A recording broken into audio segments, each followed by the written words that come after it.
This is Kourtney Mitchell and Jennifer Murnan, and you're listening to Deep Green Resistance Radio, a podcast news service in celebration of resistance worldwide, released weekly. Deep Green Resistance is an environmental and social justice organization based on the book Deep Green Resistance: Strategy to Save the Planet. The book identifies civilization, patriarchy, and capitalism as the brutal arrangements of power that need to be dismantled for the Earth to survive. Deep Green Resistance argues for a concerted, focused, and serious resistance movement that can stop the murder of the planet before it's too late. On this episode of DGR Radio, Mohawk protesters blockade rail lines in eastern Ontario, William Falk on recent police sexual violence against women in San Diego, DGR's Rachel Ivey on the roots of patriarchy and resistance to male violence, Marshal Eddie Conway is released from prison after 44 years, the Jericho Movement fights to free political prisoners, and a brief rundown of recent DGR actions worldwide. And we begin with Direct Action News. On Saturday, March 1st, Mohawk protesters calling for an inquiry into missing and murdered Aboriginal women occupied CN rail tracks in Napanee, eastern Ontario, Canada. Provincial police say 4 protesters were arrested, and 3 of them will face charges. The blockade led to CN issuing a stop order for all trains. Police say a man struck the window of an unmarked police cruiser, breaking the glass. VIA Rail issued a travel advisory on Saturday, saying the blockade affects the movement of VIA rail trains on the Toronto-Montreal and Toronto-Ottawa routes in both directions. The stop order was lifted in the early afternoon. Protesters had vowed the previous Friday to step up their protests in response to a parliamentary report into missing and murdered Indigenous women that rejected calls for a full public inquiry. Spokesman Sean Brandt has said that there will be consequences for a national inquiry not being called.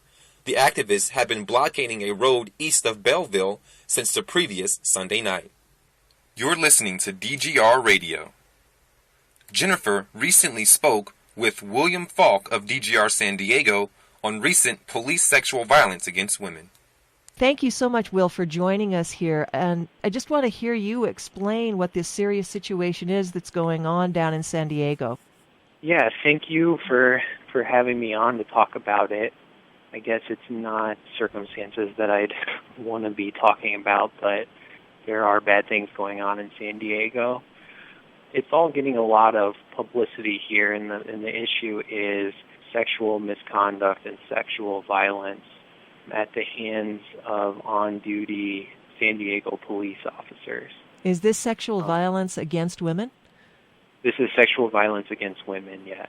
And it's been breaking in the news a lot lately in the last month or so, but I'd like to start with 2011, because that was kind of the first year when the San Diego Police Department started to get a bunch of bad press for a series of misconducts. There were 9 serious misconduct complaints, and 4 of them were sexually related. So what happened, the first of the sexually related misconduct complaints was a police officer was convicted of stalking a fellow police officer, a female that he had been dating, who he had met through the police department. Some of the series of stalkings that he did were while he was on duty, and she was on duty while they were at work.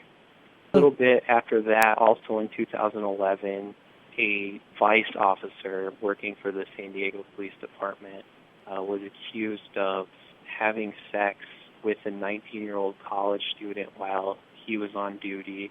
She, the 19-year-old college student, accused him of raping her and said that she had not given consent to the intercourse.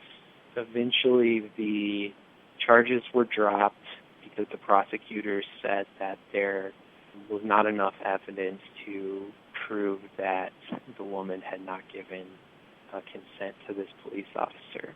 Those 2 sound pretty bad, but then it kept getting worse. Another officer was arrested on charges of domestic violence for battering his wife. I'm not sure exactly what happened with with those charges. The press coverage kind of fell off, I think, because of the fourth and most serious of the sexual misconduct and sexual violence against women to come out of the San Diego Police Department in 2011. And that came from a man named Anthony Arevalos, who ended up being convicted on 8 felonies. All of those felonies had to do with sexual violence against women. Was this a member of the police department there, of course? Is that right? He was a member of the police department, and he was, I'm not sure what the right term is, but he was just a sort of a regular beat cop. His role was patrolling the gaslamp district in San Diego, which is kind of a place for nightlife, shops and restaurants and bars and that kind of thing. And he was regularly put on in his squad car to patrol that beat.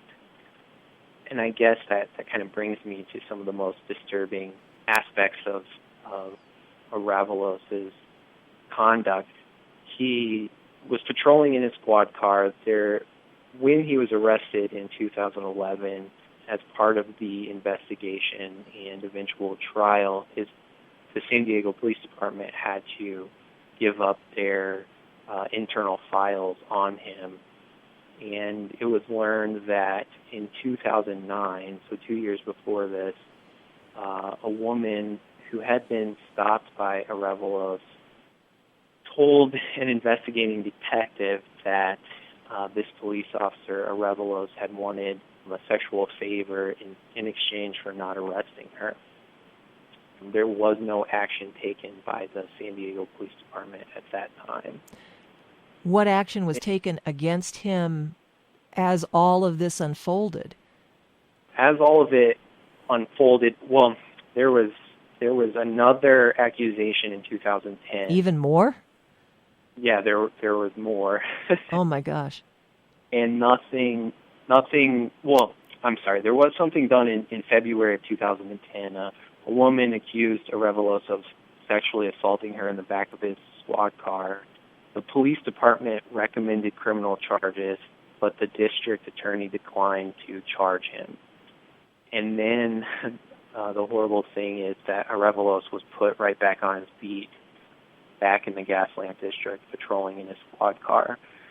So that was 2 accusations at that time that the San Diego Police Department knew about, and even worse, the San Diego Police Department had presented the district attorney with the accusations, recommending criminal charges, and the district attorney failed to charge him. So finally, in 2011, in March of 2011, a woman accused Arevalos of asking for her underwear in exchange for letting her off the hook for, I believe it was a DUI, but what I read was that her blood alcohol content was right around the .08, which was the legal limit in California. But anyway, that's I guess neither here nor there. He asked for her underwear, took her underwear, and then asked her to come to the restroom in a nearby 7-Eleven. And in the 7-Eleven, he groped her and rubbed her genitals.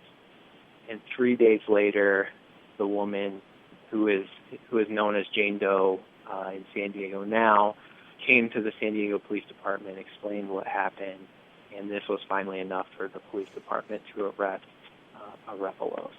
Can you reiterate that a little bit? I mean, I'm trying to wrap my head around how long it took them to finally act on all of this evidence that this sexual assault was going on with this officer. How long? Is that a year, 2 years? I think 18 months. So September 2009 was the first accusation in which no action was taken. Then in February 2010, so 5 months after that, were the accusations made by a woman that she was assaulted in the back of a squad car. And the police department investigated and recommended criminal charges, but the district attorney declined to charge. So Arevalos was not fired, was not asked to resign, was not. From what I know, I don't know that there was any sort of disciplining. I just know that he returned to his beat in February 2010.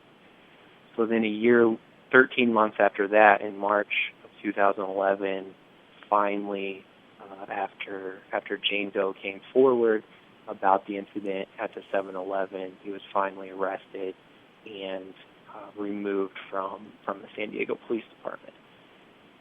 So yeah, 18 months. Wow. So is he the only person in this police department that, I mean, obviously he suffered consequences and now he's criminally charged, but are there other incidences? Well, other than the ones that happened earlier in 2011 before Arevalos' trial became so public to San Diego later in 2011. I don't know of any sexual violence happening again until now here in the beginning of 2014. 9 women have come forward and accused 2 different officers of sexual misconduct and sexual violence. So these original, 2011 obviously was a bad year with 4 different cases, and then now we have 2 more in 2014, which is bringing this all back up into San Diego's field of vision or into their awareness. So that's a very interesting question for me, is what has been the reaction of the community to these events? Well, there has been outrage. In fact, just last week, a group led by women and calling themselves Fed Up San Diego held a press conference and stood at the San Diego City building demanding institutional and systemic reforms within the San Diego Police Department. The most serious of their requests being an independent audit of the San Diego Police Department, someone to come in and examine the way they handle these situations, how they recruit, how they discipline, how they investigate these things. So there has been outrage. I think what's made this even more outrageous, and another thing that San Diego is getting upset about, is the civil case that the 13 victims of Anthony Arevalos filed after he was convicted and sentenced to prison. So I'm kind of going back to Arevalos because I think that that'll help us as we look into what's happened in 2014, because I think there's some pretty bad reactions by the city that involved with this civil trial or civil suits that have been going on in San Diego as these women are seeking damages from the city for the way the police department handled this. That's why these women filed the civil suit.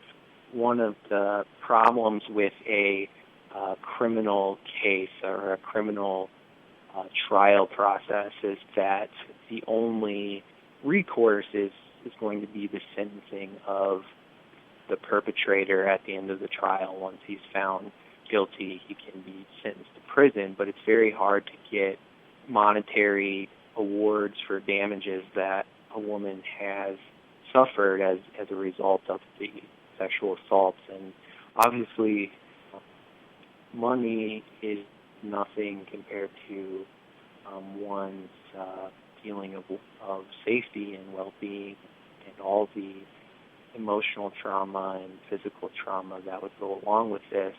But another thing that they can do in a civil suit is ask, as part of settlement processes, that the City of San Diego and the San Diego Police Department change the way that they handle these things. So they can ask for these independent audits as part of a settlement deal, in which the city of San Diego would be contractually bound to actually enforce these things.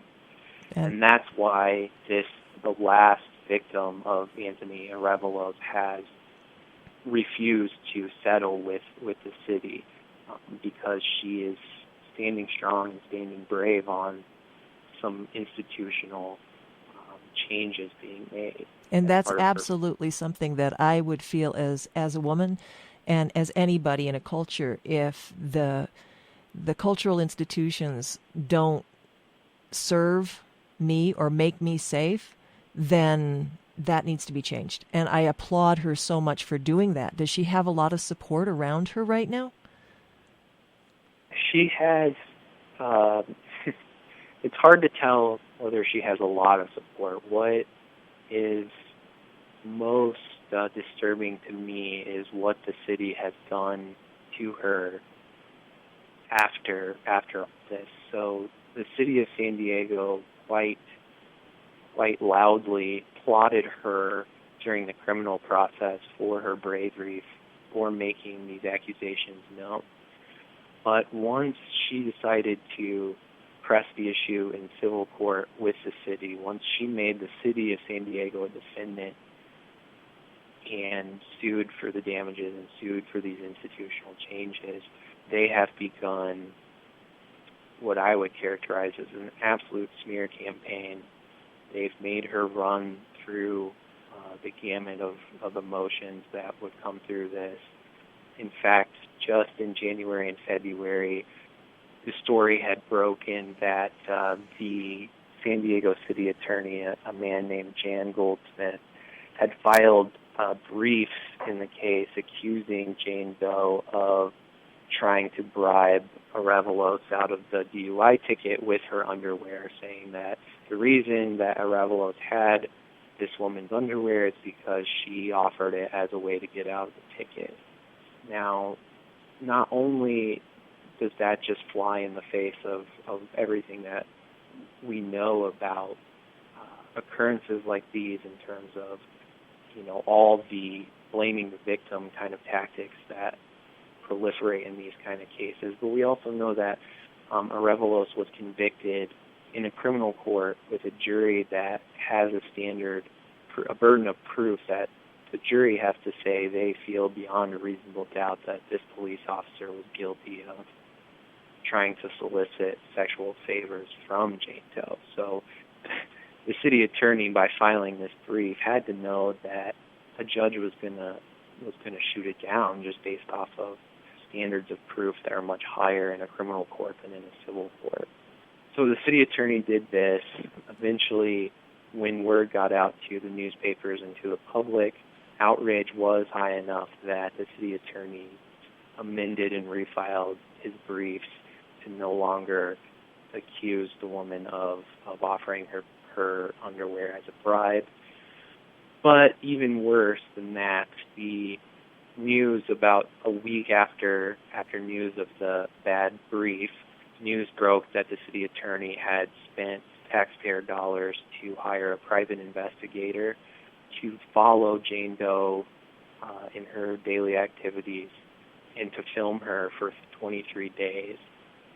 So the city attorney had to turn over this evidence as part of the civil trials, evidence discovery processes.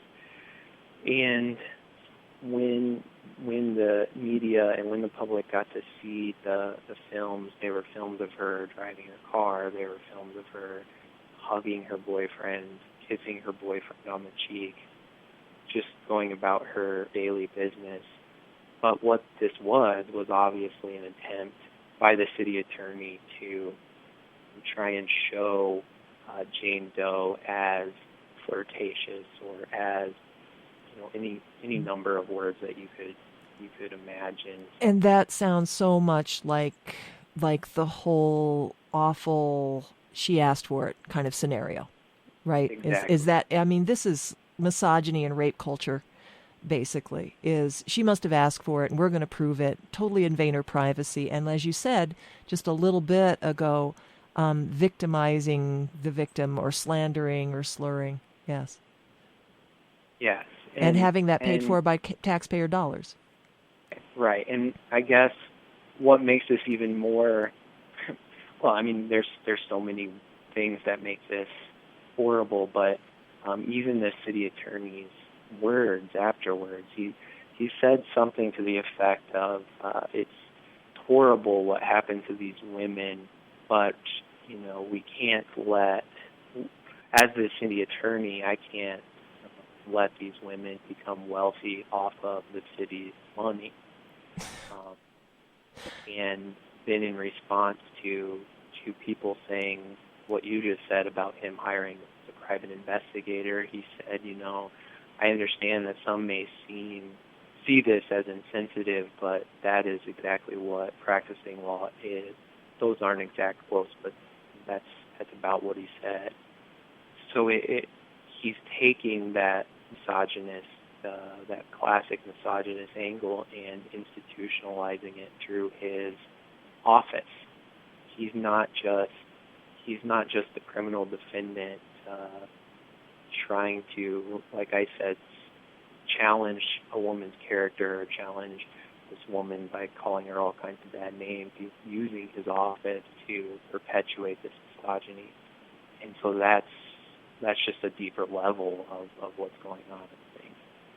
So, Will, it's so good that you have spent so much time, understanding this and become so invested in this struggle.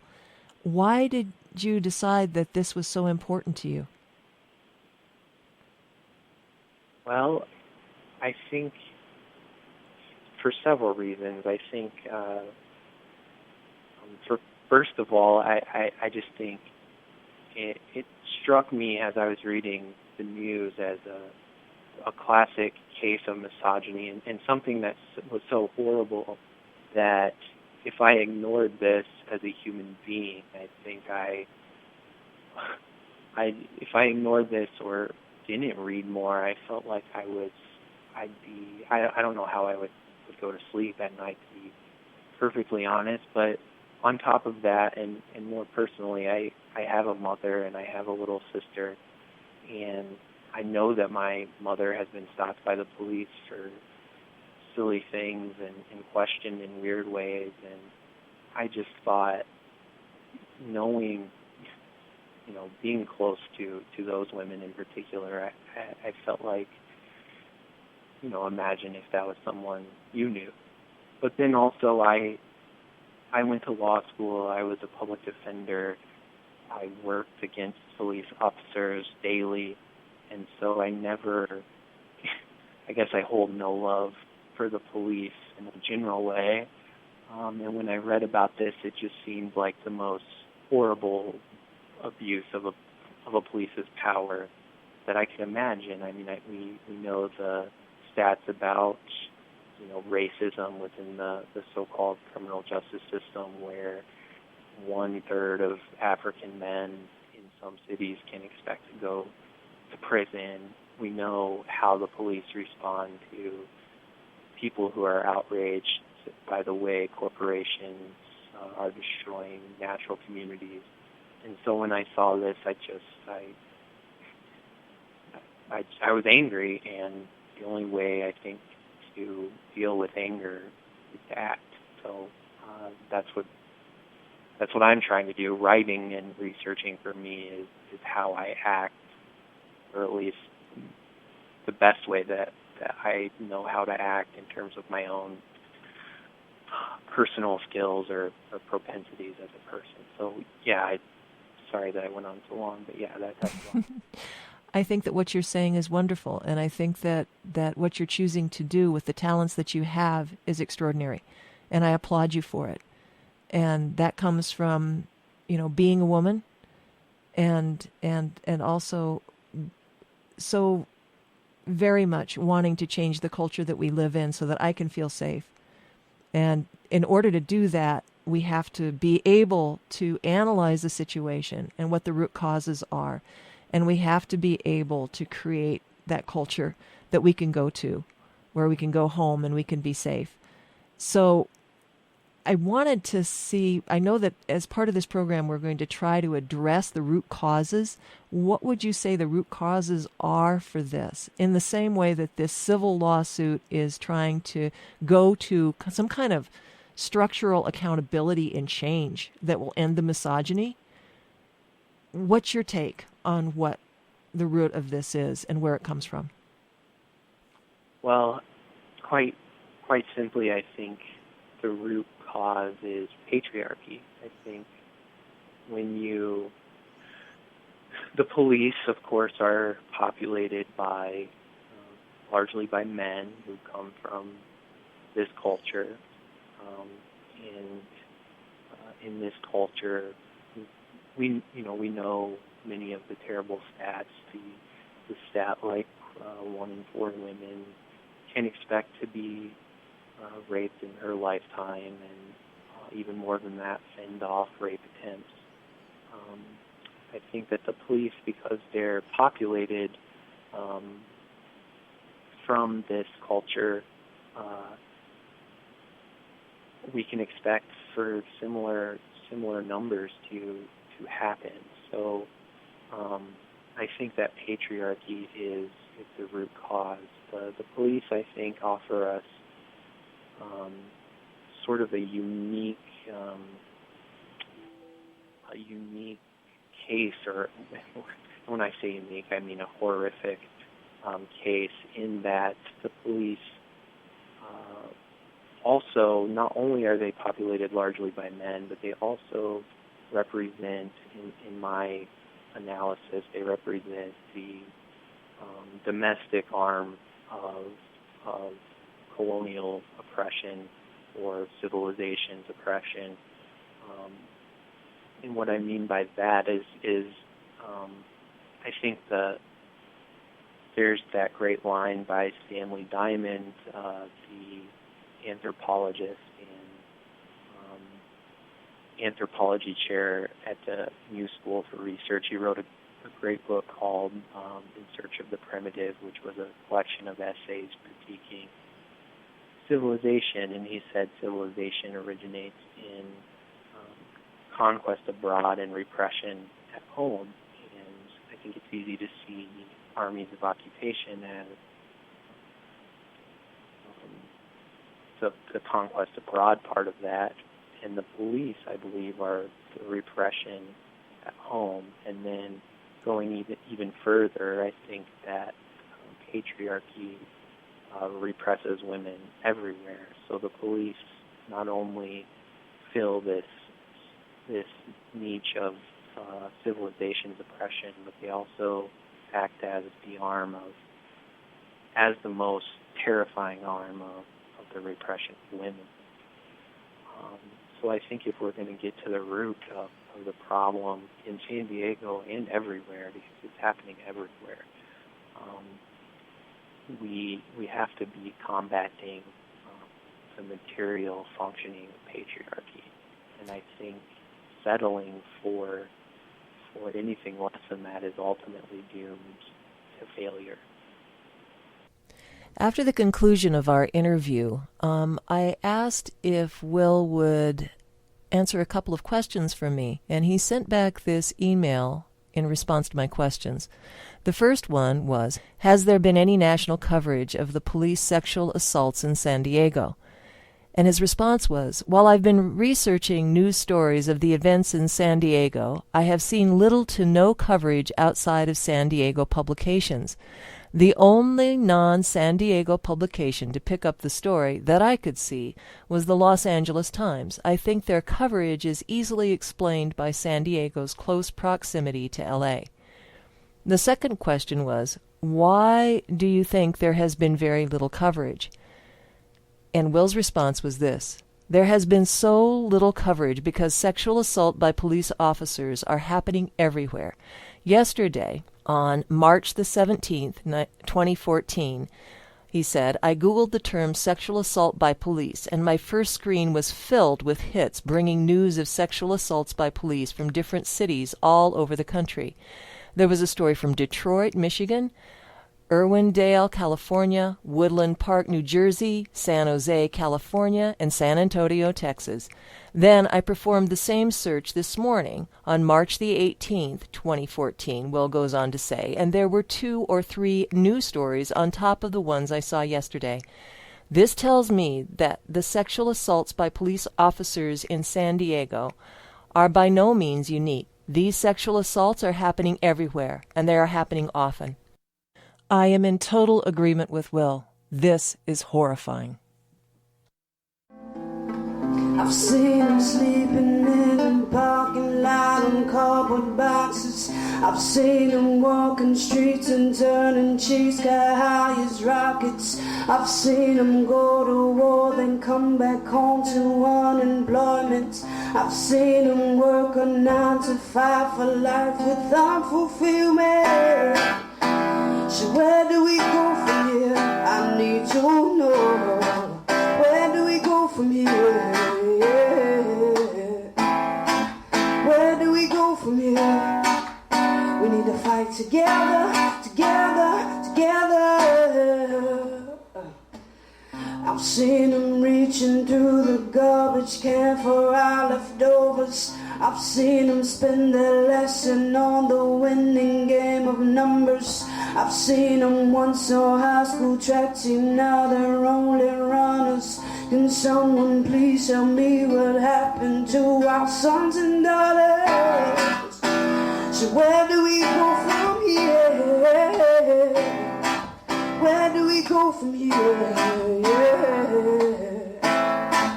Where do we go from here? We need to fight together, together, together. Yeah. Where do we go from here? Where do we go from here? Where do we go from here? We need to fight together, together, together. Victim of circumstance, product of environment, caught up in the system, long-term convict, minority to the majority of the violence, yet seen as thieves and tyrants, lost in the world, so short on tolerance. Got an itchy finger, can't corn for dinner, scratch the car with a coin and hope that you're a winner, taking any chance to get another chance to escape from the cancer of poverty and probably in the same boat as those trying to stay afloat, keeping up with the Joneses while pushing on a rowboat with one paddle, not understanding that the battle was never leaving the deck, living paycheck to paycheck, barely making ends meet, feet hitting concrete, baby kissing mom cheek, reason she survives weeks, only 4 hours sleep, raised in these city streets. When will we ever see a change in humanity? Where do we go from here? I need to know. Where do we go from here? Where do we go from here? We need to fight together, together, together, yeah. Where do we go from here? Where do we go from here? Yeah. Where do we go from here? We need to fight together, together, together. This is Deep Green Resistance Radio with Kourtney Mitchell and Jennifer Murnan. Gender is the chain and patriarchy is the ball cuffed to the ankle of every female child born into this world. A world where every mainstream institution and structure of power is set up to preserve male dominance. That's a quote from DGR's Rachel Ivey. Rachel recently spoke with Jennifer about the roots of patriarchy and resistance to men's violence against women. Hi, Rachel. Thank you for joining this podcast and for coming in to talk a little bit more, a lot more actually, about patriarchy and why violence against women, such as what Will just was saying earlier about the violence in San Diego perpetrated against women, is so pervasive. Well, I think, first of all, thanks for having me on, Jennifer. And I really was glad that Will touched on the depth of this problem. I think, we can look at different factors and different sort of symptoms of it in terms of different ways that male violence comes out, but what we're left with is the question of why is this so pervasive? And, it really points to the basis of cultures that are patriarchal. Cultures that are patriarchal are organized in such a way that resources, be them sex or reproduction or labor, are extracted from female people systemically. And this becomes compounded when you realize that people are also exploited because of race and in socioeconomic ways. And when you layer that on top of the inherent sexism, it becomes even more of a problem. So I think that when we're addressing these issues, I think if we want to be successful, something that we need to keep in mind and something that we need to act on, not just pay lip service to, is the fact that it's so pervasive and so ingrained in not only our mindset, but in the way that our society is organized. And so you said, if we're going to act on this, if we are going to in any way realistically change this situation, what do you think are some of the steps that we should take? I know that you have an organization going. Yeah, so a really good friend of mine started an organization, a nonprofit called Warrior Sister Society, out of Eugene, Oregon, which is where we're based. And the goal of this nonprofit is very simple. It's just to provide free self-defense training and materials to women in need. So we interpret women in need to mean particularly women in vulnerable populations. So far we've been doing our trainings at homeless shelters, high schools, and we just now have gotten the opportunity to do open trainings that can be open to, all age groups and demographics of women. So I think that one of the reasons this project is so attractive to me is because it is organized by women for women, and it attempts to address these problems more at their root. I mean, especially, Will's interview really pointed out that for a lot of women that are faced with sexual assault, going to the police is not a helpful response, not only because less than 2% of rapists ever see a day behind bars. Most of the time, women are bullied into saying that they made it up or into not reporting. But in another, even more disturbing section of those instances where it is reported, someone in law enforcement is the perpetrator. And so you're being forced to report a crime to the exact same body of people that perpetrated it and that facilitate it being covered up and it being continuous. So what we want to do, and what women in, for centuries literally, but also in many different places around the world today are doing, is organizing with more of a focus on direct action. Women need to have the tools to physically defend themselves, because pleading with a rapist is not as effective as incapacitating them. And if we want rape to end, we need to make it clear that women are organized, women can fight back, and we can win in those fights.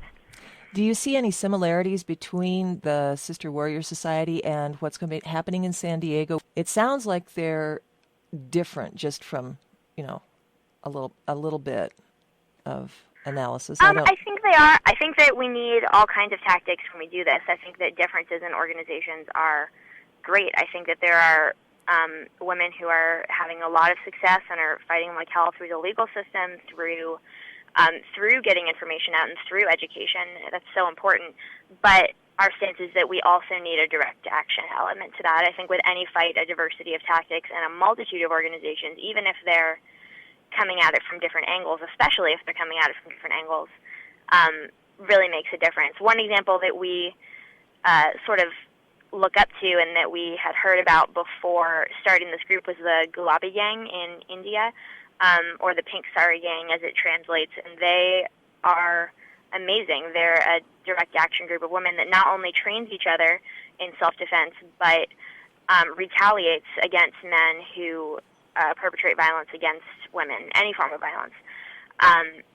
So, yeah, I think there's so much exciting work going on right now, and I was really excited to hear about what's going on in San Francisco. In San Diego? San Diego. In San Diego. Yeah, I think that there was a similar group of women in China also. I remember the interview that I did with Stephanie McMillan where they were talking she was talking about the book, the Rapist Annihilation Squad book that she Knitting Circle. Knitting Circle Rapist Annihilation Squad. Yeah, and that one of the genesises for that book was similar actions by women taken in China to stop violence and rape against women, and really rapidly changing the culture, making it totally unacceptable. Yeah. Wow, that's great. Yeah, so I remember that piece. So can you say a little bit more about the organization and how long you've been around, some contact information, ways to get involved? Are there ways to do that? Yeah, absolutely. We are relatively new. Within the last year, we've been, had a name and been trying to get things off the ground. And really in the last couple of months, things have picked up, largely through community support. So because we offer free services, the biggest challenge we have is being able to do that and being able to provide them for free. So all of the materials that we've been able to accumulate so far, pads for training and rubber knives to learn to disarm each other, and hand wraps, and the space that we're renting in one instance to actually train in are all through donations. So that is something that I've really been excited to see, is a lot of people, feeling an identification with this cause and with this group and wanting to contribute. And fundraising is an absolutely heroic way of doing that as far as we're concerned. So that is definitely one way that people can get involved. Our website is women-selfdefense.org, or you can Google Warrior Sister Society, and there's a PayPal link on there. Other things that we're really hoping begin to happen for us is other chapters of Warrior Sisters. We have worked really hard to set this one up, but we're really hoping that it doesn't remain the only one now that we have structure, and now that we have sort of a model that seems to be working for us. We'd love to eventually be able to export that and give other women the opportunity to organize under Warrior Sisters and to get women in their communities trained. So yeah, we're really excited about it. We have gotten such an amazing response from women that we have been training, women who had never, I think I get the most gratification out of helping women get training when they've never been involved in self-defense before. A lot of the time they're really sort of hesitant at the beginning. They feel kind of silly punching pads that I'm holding for them. But, within a couple classes, women will come back and say, I have been carrying myself completely differently in public. I've been really aware of my surroundings. I've felt really good that I had any kind of skill to react. And these are women that live with such adversity and such violence every day, as so many women do. So I think that is really what makes it worth it to organize around this issue, is that it's extremely, you can see the results. It's a very concrete sort of reward for this work, is getting to interact with women and empower them to be able to have control over their lives and their bodies. So how would a person or a group of women reach out to you to start a chapter? Do you have a specific way to do that yet?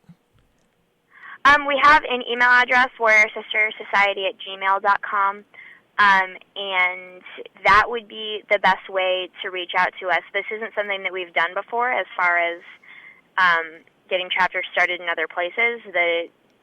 Two would be, one is a milestone for us, so two would definitely be a milestone for us. So I think that, that's something I'm excited about figuring out, is how, I don't think it's going to look the same in every place. I think there's going to be different communities with different needs in every place that Warrior Sisters gets started. So I'm really excited that, it's going to be an adventure. It's going to be a new thing for us when that starts, but definitely something that we're interested in figuring out together with other women that are interested in helping. I think one of the things that you just said there too, that this is one facet. There are also women that are doing incredible work around legal work, all kinds of different ways to stop patriarchy.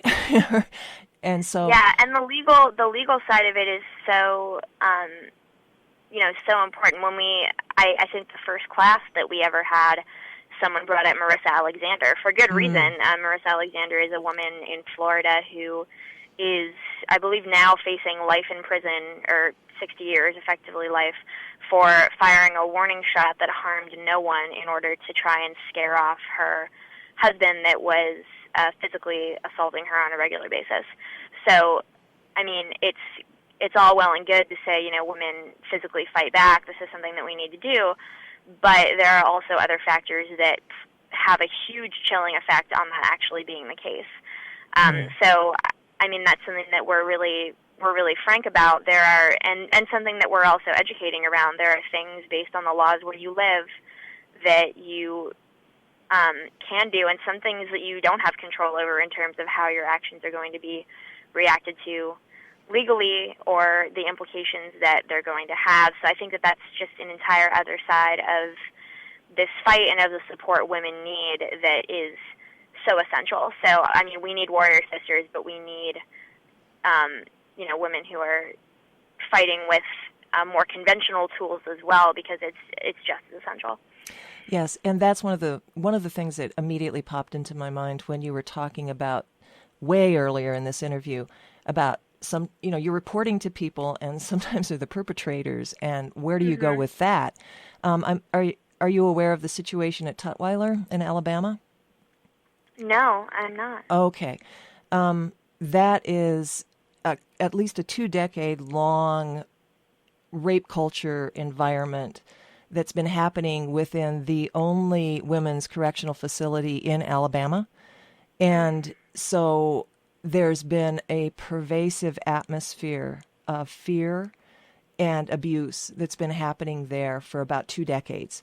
And there is a lot of very intense legal work around changing that situation. But of course, these women had nowhere to go, and people did not believe, what they were saying.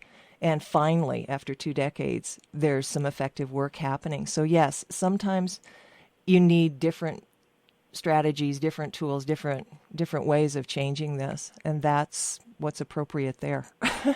So that sounds like such an example of what we were talking about earlier as well, with women in vulnerable populations that are exploited or oppressed in one way become really vulnerable in other ways as well. So women in prison, women in poverty, women that have been deprived of basic resources and freedoms and rights tend to be vulnerable to other abuses as well. So it's really looking at not only, women in and of ourselves are a vulnerable population in terms of, the rates of male violence against women, but that just becomes so intensified in certain situations, and it sounds like that's what you're describing. Yeah, I think that is pretty much what I'm describing. I also know that you have been very active in your life around reproductive rights, and that you've dedicated a lot of work to this, and that's another place where we have to have control of our own bodies. Just essential. Yeah. So could you speak a little bit about your history with that and a few thoughts that you might have to share? Yeah, if I had to pick a cause that I think is the most important thing that I want to devote time to, it may be reproductive justice, because I think that it's at the root of so much of the sex-based oppression that women experience. I think it's sort of the other side of the coin of male violence, like what we're addressing with Warrior Sisters. I said at the beginning of the interview that patriarchal cultures are set up to extract resources from female bodies, and that is absolutely the model or the framework that I would apply to reproductive extraction as well. When women are deprived of the basic human right to decide whether they reproduce and when, that is in effect extracting resources from their bodies, and it further entrenches women's second-class status in very, devastatingly effectively. So I actually came into activism through, I worked for a large reproductive rights nonprofit. I lobbied senators. I was a sex ed teacher for a few years, teaching comprehensive sex ed in middle and high schools.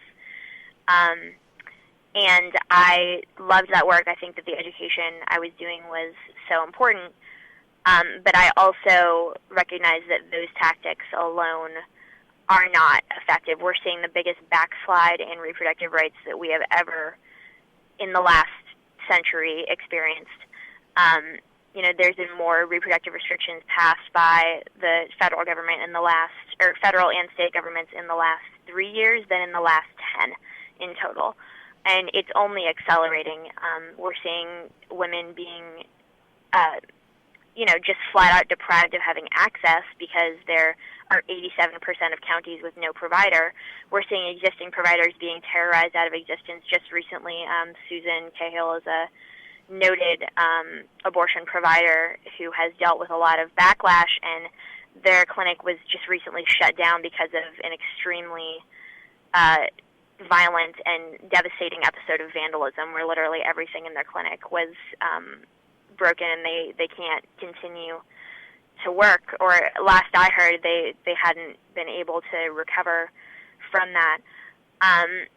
And we're seeing it in a more insidious way as well. We're seeing insurance bans. We're seeing TRAP laws, which stands for Targeted Regulation of Abortion Providers. So basically red tape that gets thrown at clinics, like your doorways have to be a certain width, or the doctor has to have admitting privileges at a hospital, which is not required for other types of medical providers, only for abortion providers, with the intent of shutting them down.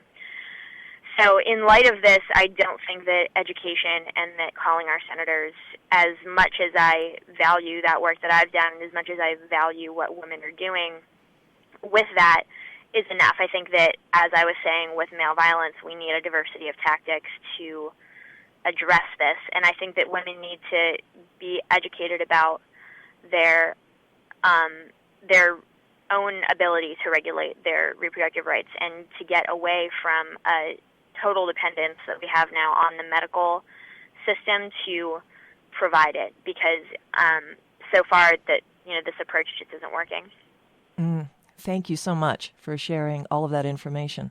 I think that you can't completely address this unless you talk about everything, all the assaults that are happening. Yeah. And one of them that really profoundly is painful and horrific to me is pornography, of course. So I was just wanting to touch on that too before we finish off.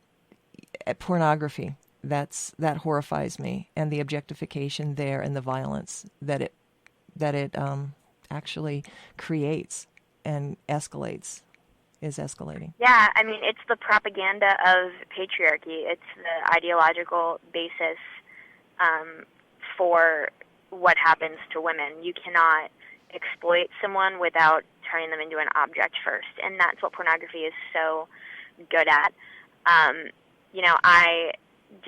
I feel like I have the conversation a lot with people who call themselves feminists that are okay with women's bodies being bought and sold. Women are in extremely vulnerable positions, make up most of so-called sex workers, indigenous women, women of color, women in poverty, women who have been abused, are funneled into a trafficking system that is an industry that generates billions of dollars, mainly for wealthy countries like the U.S., while most of the victims of trafficking and pornography are not wealthy, or are not of an industrialized background. So it's just an extreme imbalance in the relations of power between the sexes that's both created and then reinforced by this industry. So again, I mean, I think that this is just I think you're right. This is just another side of what we've been talking about. The rates of violence against women don't come out of nowhere. You would think that it would be an easy leap to make, that maybe educating our children on images of women being degraded and violated and hurt would maybe create a society where women are routinely degraded, violated, and hurt. So I think that I think you're right that we can't go without addressing every part of this, because it's all interconnected. I love the Marilyn Frye. She's a feminist writer. I love her image of a birdcage to symbolize oppression. If you just look at one wire, if you just look at pornography or reproductive restrictions or rape, then you're not going to see the entire issue. You're not going to see why the bird is trapped in the cage. But if you step back and you look and you see all of those wires are systematically interrelated barriers that keep the bird from flying, then the nature of oppression becomes much clearer. And that's the best way I've ever come across to describe what women deal with. I love that analogy, too. I think that one of the most inspirational things that I've heard in this interview about the Sister Warrior Society is when you said that when women go through this work of figuring out how to defend themselves, and then they are telling you that they walk out with an entirely different sense of who they are and how they feel in their environment. And I think that that would be a great way to kind of finish off, is a little bit about that. Are you also talking about all these different aspects as you're training? Some of them. I mean, that's something that we've run across, is that for women, it just goes so much deeper than just the need for self-defense. So a lot of the time we end up training for some of the time that we have allotted for training, and then talking for the rest of it. Women talk about what goes on in their lives. They talk, heart-wrenchingly about violence that they've dealt with in the last week that, made them remember their training, whether they were able to use it or not. So I think that, because it's so layered and because it's so interrelated and because it's so complicated, and because these barriers are interrelated in so many ways, you can't separate them out. I mean, we have to a certain degree in order to, move towards a goal, but we really can't go without addressing all of the ways that women are forced into a position where they need this kind of training. It's extremely gratifying to, get to the point where someone feels differently walking outside. But, I mean, just as often, the sadder part of it is that, women can, because this is just one part of it, it's not a cure-all. I would love to have every woman walk out of training being literally invincible and nothing will ever hurt her again, but that's not how it goes. So I think that it just points to that, we have more work to do. Until that's the case, until every woman can feel that way, I think that we need to keep fighting. And I think having a circle of women to do that training in and to share with makes me feel much more powerful. Mm-hmm. Yeah.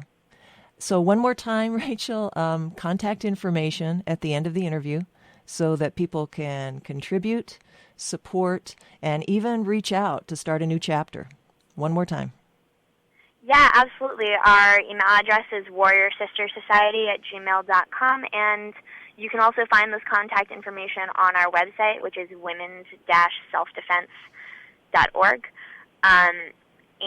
There's information about us and our trainings on there. There's information about how to plug in. There's a donate link if you feel like you can support us in that way. $15 pays our rent for an hour's training. $5 buys a woman hand wrap. So really, it's all useful. And you can also check us out on Facebook. All of our we're under Warrior Sister Society, and all of our contact information is there as well. Thank you. That was fantastic. Great.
listening to DGR Radio with Jennifer Murnan and Kourtney Mitchell.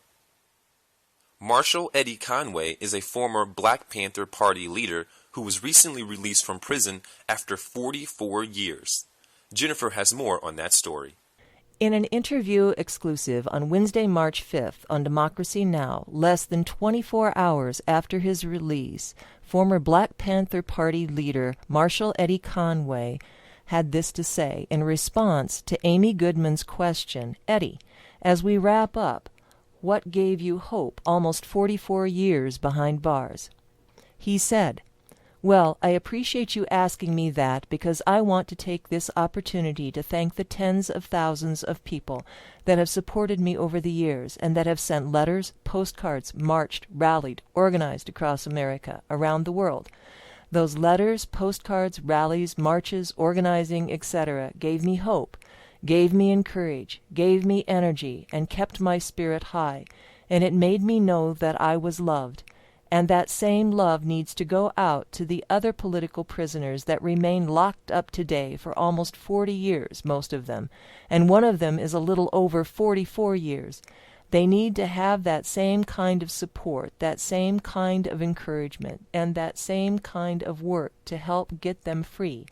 Because I think when you know that people work and love you, then you can do work yourself. And I think those are what political prisoners are doing. Work in their particular areas, and they need to be encouraged to do that by people coming out and giving them that kind of support that I got." We encourage everyone, as Marshall Eddie Conway did during this interview, to support especially the victims of COINTELPRO that are still behind bars. Go to the Jericho Movement's website. There are petitions there. There are people that need support and love and encouragement. And all of that we can offer as a community of resistance. Thank you. National Jericho Movement. Amnesty and freedom for all political prisoners. Jericho is a movement with the defined goal of gaining recognition of the fact that political prisoners and prisoners of war exist inside of the United States, despite the United States government's continued denial, and winning amnesty and freedom for these political prisoners. At the present time, there are Jericho organizing committees operating in Albuquerque, New Mexico, Chicago, Illinois, Los Angeles, California, New York, Portland, Oregon, Richmond, Virginia, and Italy, and regional committees functioning across the country. The Jericho Movement addresses 4 principal issues. First, building the amnesty campaign. A big part of this work is locating political prisoners, compiling dossiers on them, and building the case for amnesty. Second, continuing the educational campaign about the existence of political prisoners inside the U.S. Third, the Jericho Legal Defense Fund, providing supportive expenses for lawyers and law students to provide legal defense for political prisoners. And finally, fourth, the Jericho Medical Project, fighting for adequate and quality medical care for political prisoners. Then, too, Jericho is working with local defense committees to bring the cases of individual political prisoners to the public. Building a bond across organizational lines is what Jericho is all about. That's where the strength lies. Remember, we are our own liberators. Thank you, Jericho, for your work. You can find the National Jericho Movement on the web at thejerichomovement.com by writing to them at P.O. Box 2164, Chesterfield, Virginia 23832, or by emailing richmondjericho@gmail.com.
Green Resistance members and chapters are consistently involved in actions and campaigns around the world.